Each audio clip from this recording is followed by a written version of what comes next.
Zoom recording. Okay, so here we go.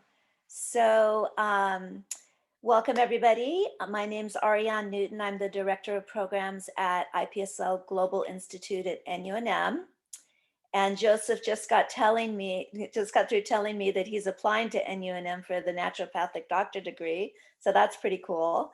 And with me today, we have an alum, Brenda Hershey, and I'll let her introduce herself and then just take it away. I'm wondering, Brenda, if I can get you big on the screen. Because yeah. Oh, there you are. Perfect. Yeah. Yay. If you're on speaker view, I think automatically I'll pop up. Okay, fantastic. Okay. Cool. All right. Hi guys. Thank you for coming to this webinar. I'm excited to talk with you and share my experience because IPSL played a really big role in shaping the trajectory of my life. So I'm happy to share my experience with you today. And point, if you want to just pop in and interrupt, please feel free. So where to start? I'm originally from Ohio. I was in Chicago the last 5 years. I got my bachelor's degree in Ohio, in Dayton, in international studies. And I minored in peace and diplomacy and Arabic. But during my time in my undergrad and in my entire adult life so far, I've had to work full time. That's just been how it is, and it's fine. But during my undergrad, I really didn't feel like it was possible for me to study abroad, even though I just craved it so much. And I was studying international studies. It didn't seem like a possibility for me. And so fast forward like 4 years, and I started my master's degree in Chicago after getting some professional experience doing executive assistant work mainly. So I was getting my master's in community development and action at Roosevelt University. And still, I was working full time and doing this whole thing, and like really on the grind. But I had like a dark night of the soul, you could say. Like I went through kind of a dark period that really woke me up. And one of the realizations I had coming out of it was that I was about to enter my last year. It was a 2-year program, and I was about to enter the last year of the program. And if I wanted to ever study abroad, it was going to be this year or it wasn't going to be at all. So I did some researching and I found IPSL, fortunately, and I sent an email. Even though I had sent the email, funny enough, I don't know if Thomas, the president, knows this, but I had gotten an email back saying like, we got your application, blah, blah, blah. These are the next steps. But still there was a part of me that was like, it's a nice dream, but like, I don't think I can, like, it's possible for me. So I didn't respond. And then Thomas, the president of IPSL, followed up with me. And he was like, sometimes the email goes to people's spam. So, you know, I'd like to, so he sent me another email asking if I could have a call, like an introduction call. And I waited like a day because I still had this thought. And eventually I was like, yeah, like, why not? I'll have a call with the guy. I want to do this. You never know. And from the beginning, my experience has been, I have felt so supported from that email from him. And I'll just go through like the different stages of the process of my experience and how IPSL being grassroots, I didn't even realize it at the time, but reflecting back after my experience, that aspect of it was key to the incredible experience I was able to have. And now I'm in Iraq doing humanitarian work. working with Syrian refugees. And it's directly from my time in Greece that led me here, my time with IPSL. So like I said, please think of this as a conversation. So pop in at any time. So I'm not just talking. Yeah, so I studied, I'll just jump right in. I was able to study in Greece for 1 semester last fall, the fall of 2019. And I finished my master's degree there. And I came home, and a week later, I graduated. So the whole thing was very surreal. The part that I needed the most support in, and I knew that, was the beginning process, like all the paperwork, working with my school, jumping over all the hurdles to make it happen and to believe that like it was going to happen. And Ariane will tell you, I was like very determined. Like once I decided like, okay, I'm going to make this happen. There were plenty of obstacles, but the staff at IPSL they were so responsive, and I had plenty of questions. They were super responsive, and everything that came up, they worked so well with me to overcome the obstacle. I ended up being the first master's student in my university to study abroad, and IPSL had a big part to do with that. Yeah, so everything from like figuring out with my financial aid, like how I was going to make it work, to choosing my location, to catering the program to my interests, because I also had a very specific program. And with IPSL, you're able to really work with the staff, and they cater the program to what you want to do. Like they want to know what you want to get out of it and help you best serve the population you're going to serve. So it's much more than a study abroad program where you're not going to know the staff and they kind of just throw you into it. It's really more of a family feel, which is amazing. So I ended up studying in Greece, in Thessaloniki, and I was the only one there at the time, the only student. But it worked out so wonderfully. And my program even was, I only had to take one class there and then take one class with my university. So they were able to work with me, and I just took this one class, and then I did service learning the entire rest of the time. And for that, I was teaching trauma recovery yoga at 3 different locations. Yeah, which is a big passion of mine. And it went well with my thesis, because my thesis was on trauma-informed community development in refugee camps. And I can't tell you, yeah. So sorry for interrupting. So you pretty much, you like had an idea for like what you like relatively wanted to go and do, and then kind of a place, and then it was kind of like a conversation between like Thomas or different members of IPSL, and it was more of a conversation of going back and forth and figuring out where you're going and what you're doing. Because like there's just a million questions I would have. I can't imagine like from getting from point A to point B, actually getting there and then having everything set up is just crazy. So it was more of a kind of conversation of what's possible. And absolutely. Exactly. Yeah. And it's funny you say that, because my ideas, I mean, it was generally like I had a general idea, but I was bouncing, like trying to figure out really what I wanted this experience to be. And they were so supportive to help me really create the perfect program for me, and one where I could really serve the population in Greece. That I wanted to work with refugees. So I was able to serve them in my own unique way and really show up fully because of the support I had. So it's not like you know, there's a program in Greece and you go there and it's like cold cut, like it's super flexible and can be adaptable to what you want it to be. That is crazy cool. That is such a cool opportunity.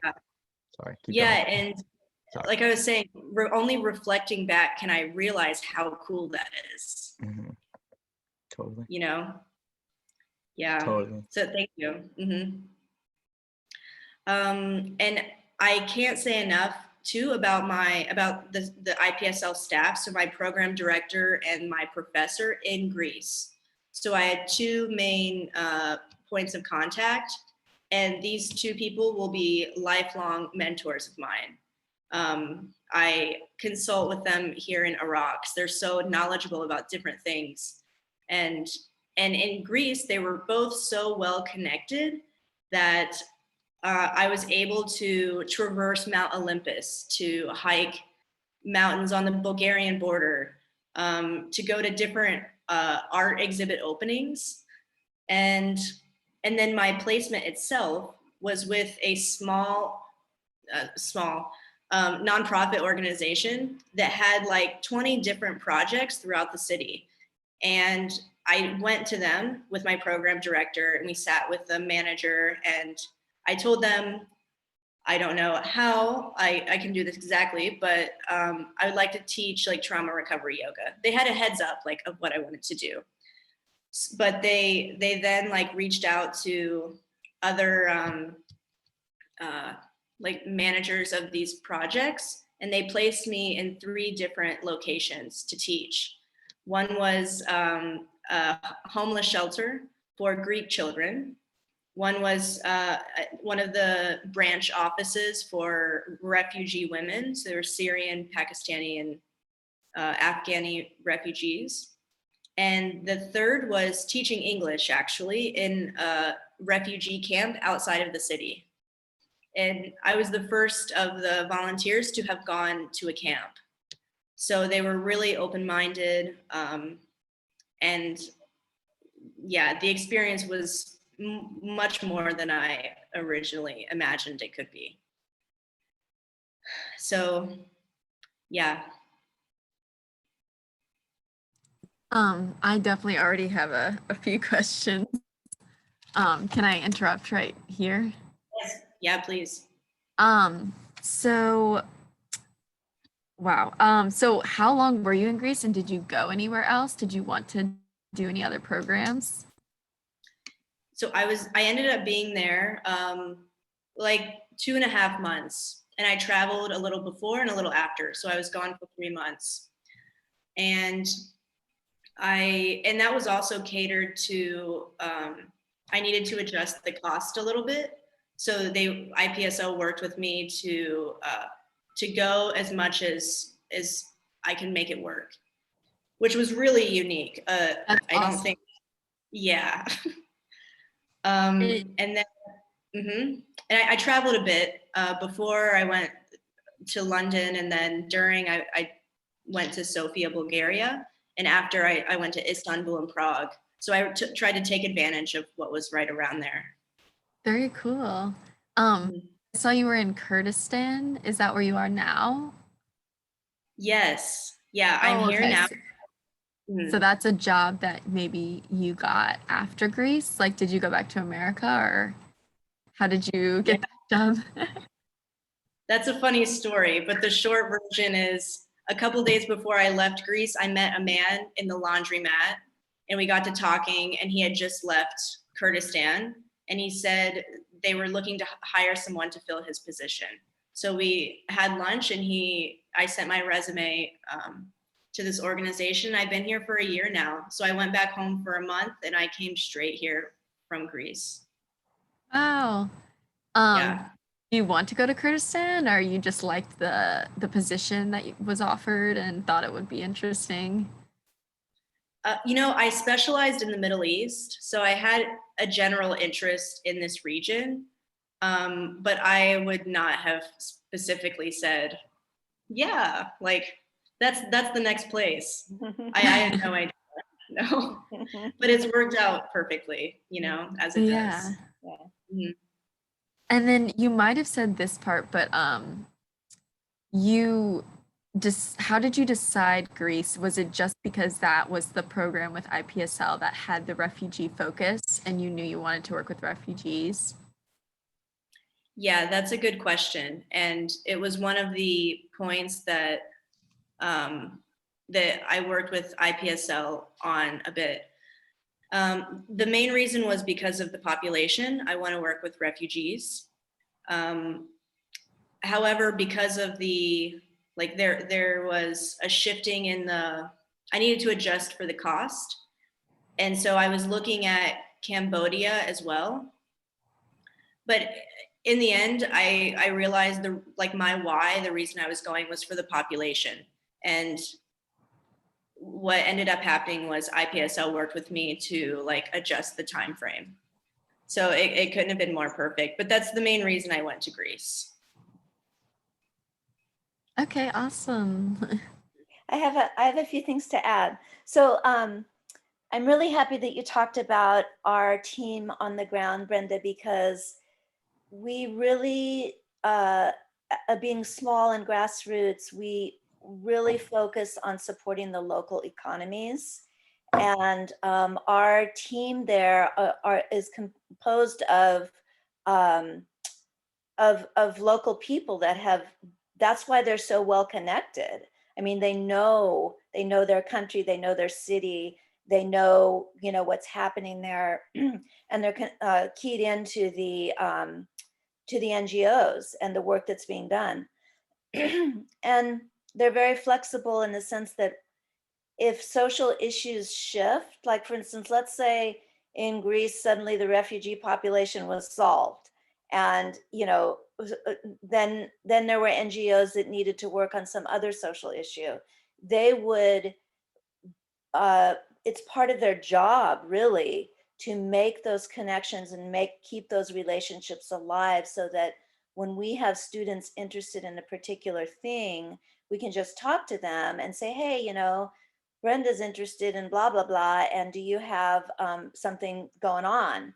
So, so we could not do this without our international teams. They're the ones that make it happen for us and for our students. So thanks for recognizing that, Brenda. Mhm. And then also I wanted to clarify quickly that, because I know Callie's interested in the grad program, and Mhm. Brenda actually she was a little bit different. We've had students like her before, but she was a graduate or she was a student in another graduate program. She didn't get her degree with IPSL. She wasn't part of our two graduate programs. And so the programming is a little bit different than in the graduate program than what she experienced. But I just wanted to make that clear. And then as far as uh, the moving on to Kurdistan, what we like to tell everyone is we really want to set you up to have sort of spontaneous experiences that are interacting with local culture, because the surprises that come out of that, the opportunities that are presented to you, that if you're just open and grabbing them like Brenda did, is so amazing. We have so many stories, like not like Brenda's, but along those lines. And it's just that we really want you to be open and available to, because those things will come to you. They will present themselves to you, and you just have to be aware. And so we love to set people up to have those types of experiences. So okay, enough of me. No, thank you. That was perfect. Please jump in anytime. Also, I would like to say really quickly that if I go off, like if I log out, I should come back pretty quickly. The internet here, it's not great. If there's ever like a protest or something, we have no internet. It's like, this is real life. So thank you for hanging in there with me. Another thing I would like to say about my professor in Greece. This was my last semester of school ever, right? Probably. And this class I only had one class there, and then I was working on my thesis. But this was the class that taught me how to think differently. My final class of formal education. And it wasn't like a typical class. It wasn't like, oh, if you don't do this, like you'll be shamed, or like what we think of in a standard class. But we were learning and interactive with the community and going out and experiencing it like in real life. And yeah, it was just the first class I ever had that was like that taught me to think differently. And I can't imagine if I'd had a class like this in my first semester of undergrad, like how different my perspective would have been going through school. So yeah, just another element to the experience. My question is, who did help you like the most with like the culture kind of shock or differences? Like, was it the professors or the YouTube or like what? Like, how did you kind of prepare yourself for what was to come? Totally different places, I'd imagine, than here. Yes, yeah. YouTube is great to prepare beforehand. It never hurts. But actually, the orientation, the IPSL, it's online, but that they provide you was very useful. About like going abroad. I'd been abroad and volunteered plenty, but I was able to gain a new perspective on it before going by thinking about like, okay, what does it mean to go to a place and serve the people? Like, I'm not really going there to help them. I'm going there to learn from them and to kind of shift my perspective before I went. So there were quite a few points from the orientation that were really enlightening for me. That, and then honestly, when I was there, I'm pretty independent. So, I'm good, like just drop me in a place and I'll explore and be fine. Yep. But I felt so supported by the program director and the professor. Like I knew they were there, they were close by. I was in a safe area. Actually, the location was a great setup, both like itself and within the city. But I knew I had support, and they would take me like outside the city to a local winery, and yeah, Just I get you met. interacting. Yeah, it was so interactive. Mhm. I knew they were there, so Mhm. Cool. yeah, it was really a family feel. Very cool. Mm-hmm. Yeah, thanks for that. Thank you. It's tough being on the spot like this, so you're awesome. Like, Thank you. Yeah, anything that pops into your mind though, hit me with it. Actually, yes, I do have something then before we move on, because Yes. I'm really interested in this class that you're talking about. Like I to have a very inspiring coursework experience. So I'm kind of interested in what the name of the class was and what about it like really challenged you to think differently. Was it the content, the professor, or just like the structure and the environment? Yeah, I would say a combination of all of it. So it was community, it's IPSL, it's like core course, I believe. But community organization and social activism. Yeah, so COSA for short. And to be in, so it was a combination, to be in the community, to not just be like reading about the refugee crisis, but to be in Thessaloniki, where at the time there were boats every few weeks of refugees that were coming on shore.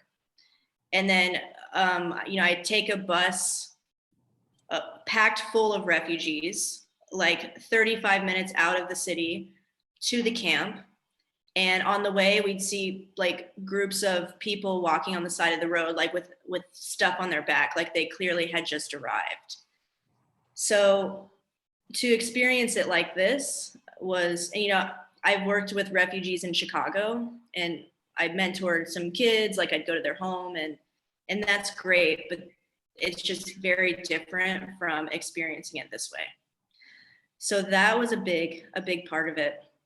And Bill, my professor, I would talk to him about these things. You know, he would pick my brain and ask me like, what's different? What are you experiencing now that's different from Chicago? And make it very relatable to my life and my experience. And we would talk about those things and compare like those things. We weren't just reading from a book. Like we read, but it was just so interactive. And yeah, he didn't like press any opinions on me, but he would word things in a way that just made me think like, oh, think differently. I wish I just had a recording to share with you. Like, it would make this much easier. But yeah, just all of these different elements were really eye-opening. Mm-hmm. Yeah. Mm-hmm. So I just wanted to add, first of all, everybody loves Bill, and Yeah. he gives rave reviews. But he also teaches a class called Creative Thinking and Entrepreneurship in Greece, which people love. So he's very keyed into. It's very much a sort of a intellectual exchange. Mm-hmm. It's not the power dynamic is not so much about professor, I'm going to tell you all that I know, listen and absorb it. It's Mm-hmm. much more about how can we learn from each other? What are you, like Brenda said, he asked about her experiences, what was different. And then he takes that information and he weaves it into the things that he wants to, you know, bring out in the content and the students' understanding. I mean, that's what a good professor does, and he's really excellent at it. And yes, the whole experience is meant to create that shift in your perspective. I mean, that's what it's all about. I think a long time ago, IPSL had a saying that was something like disrupt your perspective, or something like that, about that whole mindset is going to be blown out of the water when you go there, because it's meant to, and that's what we want you to experience. So That's so beautifully said. What she said. That's exactly it. Yeah. One other aspect of the experience that was so smooth, I think because of the grassroots dynamic of IPSL, was my coming back so I finished my program, and I traveled for a week and then returned home. And like 2 days after I returned home, I had my graduation ceremony. And the day before, my university needed all of my paperwork. They needed to know like I had completed my classes and everything. And my advisor at my university was like, you know, in our experience, organizations usually don't like it's too close. They don't think it's going to work, blah, blah, blah. And so I expressed this to you guys. And I was like, listen, it's really important, you know? And there was just not one single issue with any kind of administrative task or paperwork or anything. I said it before and I'll say it again. They were so responsive, so supportive. It just could not have been a smoother experience for me. And I think I think the program is so great, like at the core, and their why is so meaningful that they attract students that are looking for this kind of experience. And it couldn't be better support for students or non-students, but for people like you and I. Mm-hmm. I think that might be all I have. Hey, Brenda, can you tell us, because your work in Kurdistan is so awesome. Can you just tell us a little bit about what you're doing? Yes, sure. Thank you. So now I came here with a small Slovakian organization, and I was until August. So from January to August last year, I was managing a medical clinic in an IDP camp near the Turkish border. So during the start of the pandemic, I was managing a medical clinic for an incredibly vulnerable population. But I couldn't have been in a more perfect place. Like I felt like I was really able to serve, and yeah, I feel like I was just put in the perfect place. I was with the perfect people. I lived in a house of doctors.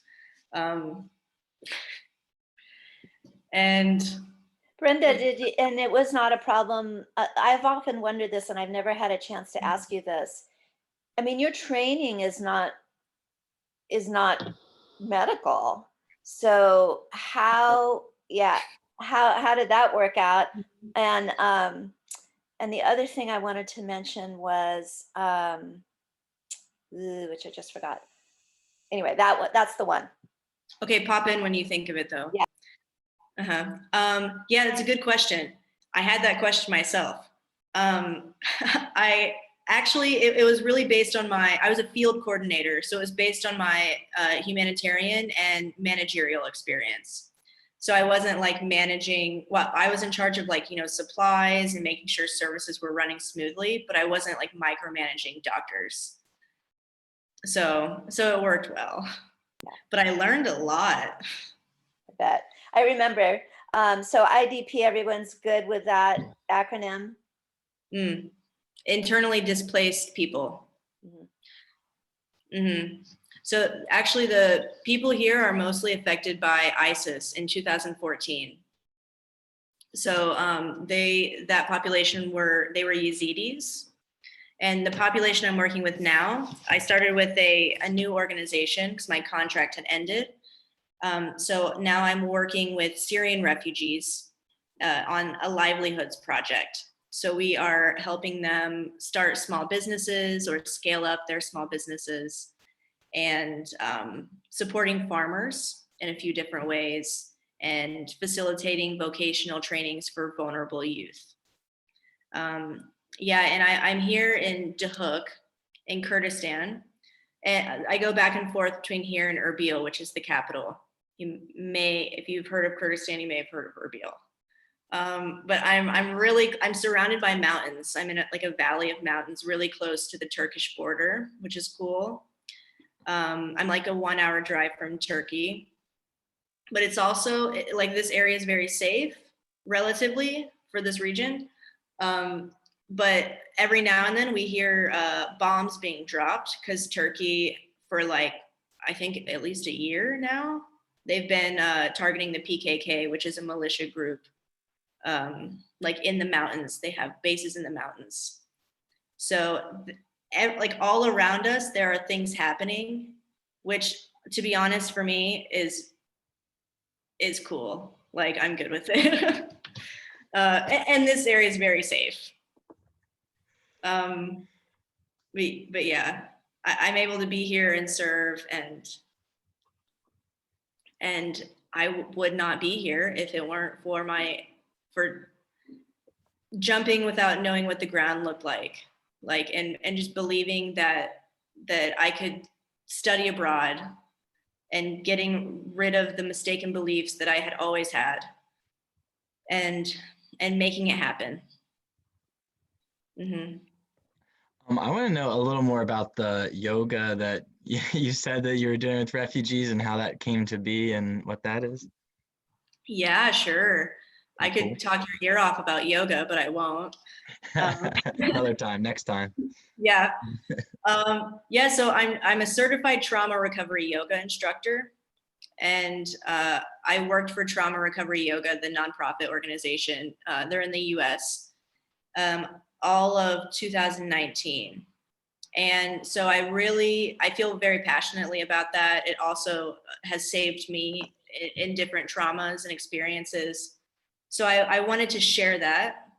And through my work with them, I became very passionate about trauma-informed care generally. And so I wanted to use this passion to serve refugees. And so it made sense for me to incorporate that into my master's program. So trauma-informed community development in refugee camps. And then I had to figure out too, like what I would do for my service learning project, right? And so trauma recovery yoga naturally made sense, perfect sense. But I also had to figure out how to approach teaching yoga to people in the Middle East, because it's not like, I mean, if you YouTube like yoga in Arabic, there are like 2 videos. So it's not so commonly accepted here. And for many reasons, but a big one being religion. They think it's like spiritual. And so there were definitely like hoops to jump through, but in the end, it worked out so well. And the impact it clearly had from, and I didn't do like official research. So I didn't document it, but just from going like the start of the 10-week classes with the women or with the children loved it so much. And like, it was one of the most fulfilling experiences for me. Because the impact over the 10 weeks was really clear. And when I would show up, they were all very like happy to see me and excited to go through it. And yeah, so I hope something stayed with them from those 10 weeks, but it kind of came naturally for me. Yeah, just with some brainstorming. Mm-hmm. That's really cool. I have a picture that if I share my screen, that I can show you guys. Is that okay, Brenda? Yeah, please. Okay, let me see if I can make it happen here. Okay.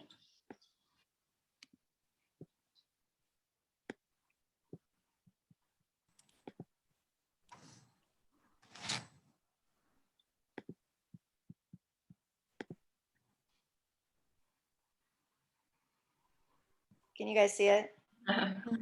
Yeah. These were this is the one that you said, Brenda, was in the homeless shelter. Yeah. Yeah. Mm-hmm. That's so adorable. They're so tiny. Cute. Right. So little. How old were they? They were from like 6 to 10. Oh. Yeah, these 3 they were like 6 and 7. Oh.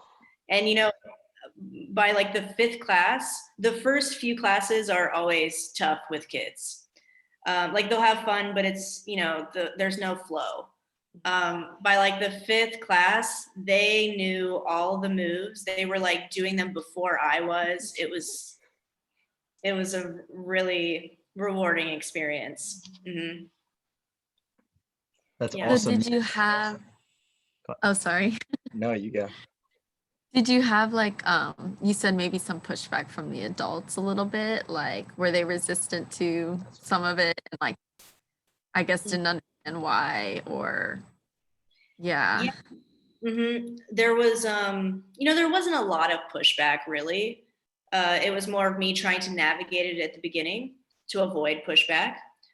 There was one organization we had met with. I met with the program director, and I explained and I brought like the science behind this technique, and it's not just we don't have to call it yoga, we can call it breathing and whatever. And I even met with their psychologist, and they didn't go for it still. But I ended up at these 3 different placements, so it was perfect.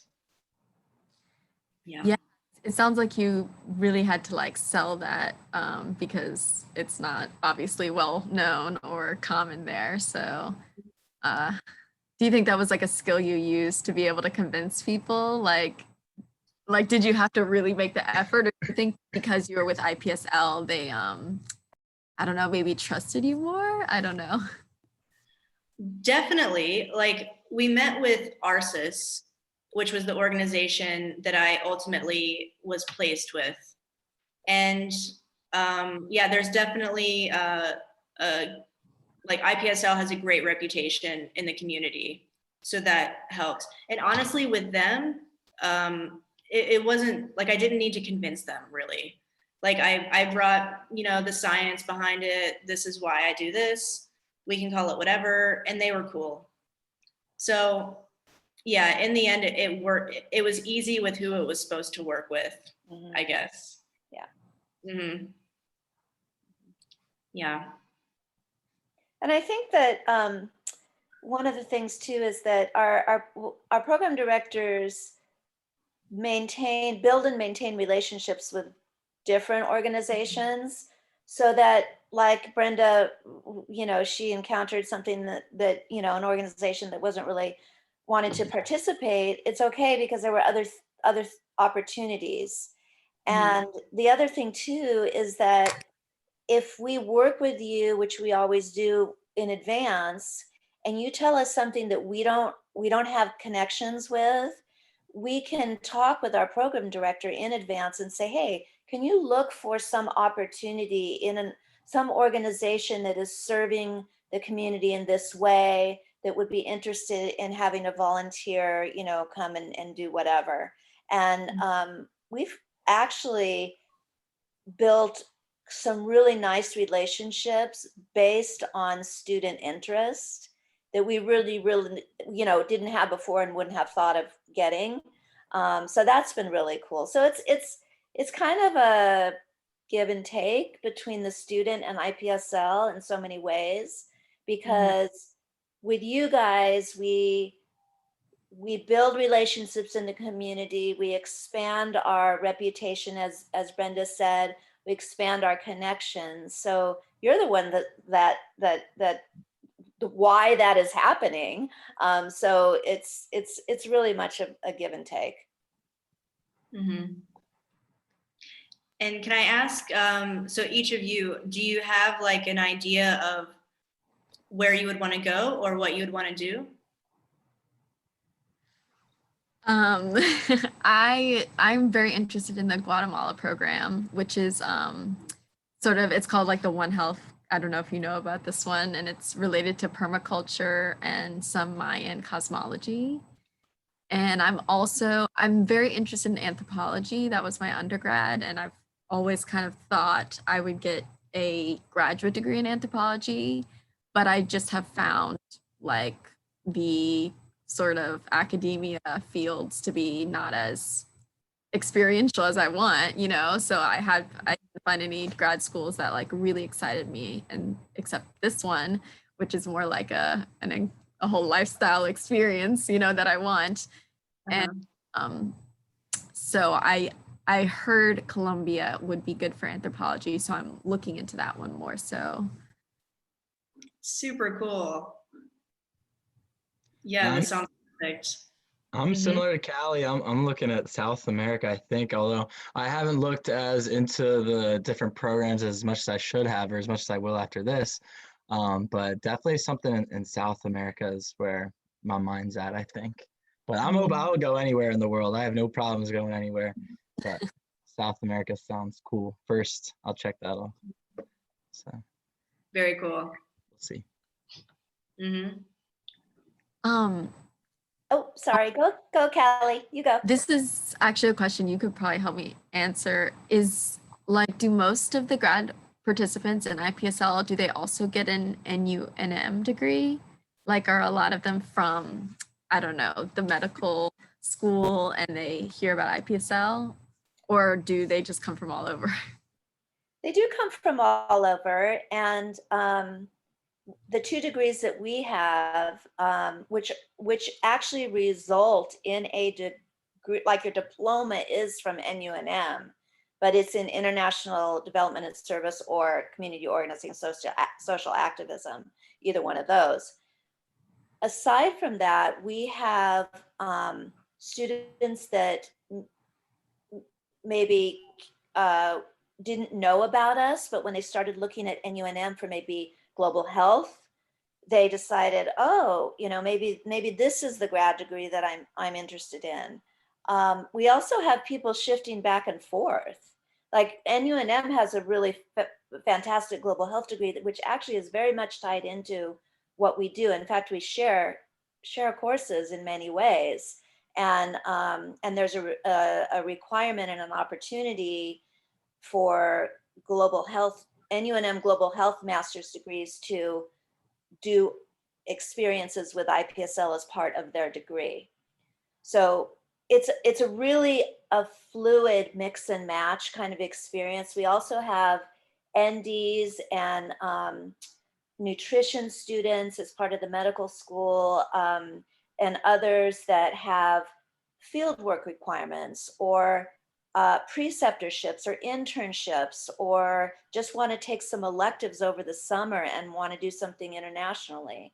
So for credit or no credit, we had a student who did one of her research project, her thesis, through our program in Colombia. Didn't take any classes, was just there working on her research, and IPSL facilitated that because we have a very well-structured support system for either independent research or what we call sponsored research, which is based on our organization's needs and desires. So research is a big part of it. So we have students coming to do research, etc.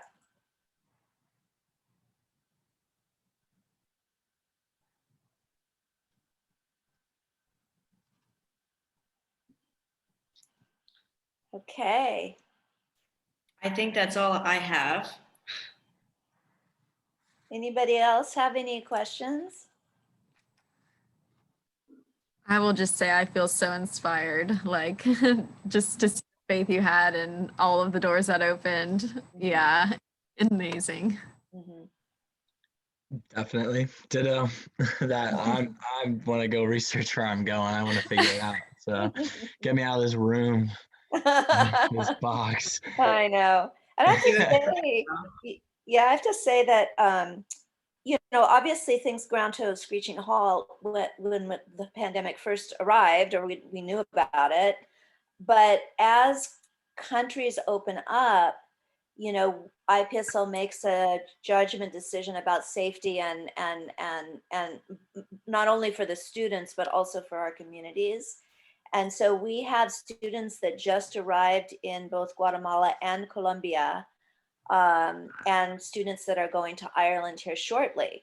So, there's hoops you have to go through. You got to get the negative COVID test. You may have to get tested on arrival or do whatever. The quarantines are pretty much done, at least for now. But we have some students that are like, hey, I'm going to be here for 3 months. It's okay. I'll quarantine for 10 days on arrival if that's what they want me to do. I can still meet with my professors. I can still talk with our potential organizations. I can still do stuff.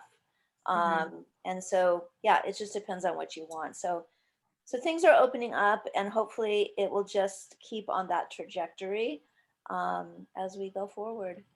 Hopeful days ahead. Finally. Mm-hmm. It's a beautiful day. Oh yeah. Mm-hmm. Yeah. Well, thank you both so much. That was super helpful. You are welcome. I'm glad you guys joined in, and Yeah. I know that if there's questions that pop up for either Brenda or myself, we'll be sharing and try to answer those for you. You could just email me. I don't know if you have my email. I'll put it in the chat for you. Well, Callie does, but Joseph. I'll put mine in there as well. Yeah, thank you. Yeah, And, thank you oh, guys look, Caitlin had to. for the emails. And Joseph, if we have an opportunity to see you on campus, hopefully in fall, we'll have real live flesh to flesh contact here, human to human contact. Or if we're still in some strange world, but you are in the ND program and you want to talk, let us know. Thank you guys so much for today. This was so informative and exactly what I was looking for. So thank you, thank you, thank you. I'm excited. Okay. Oh, I'm sorry. Hold on. I'm sending to Caitlin directly. Never mind. Hold on. How do I get out of that? Sorry, I'm not very good about this.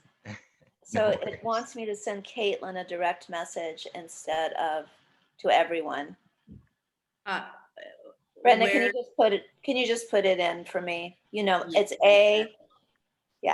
it's A Newton at NUNM.edu.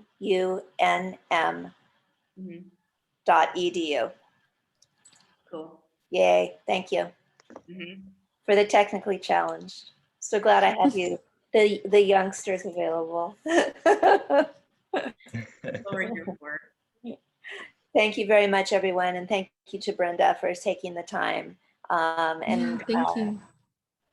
Thank you Yeah. guys both. Guys. You're Talk soon. awesome. Good luck. All right.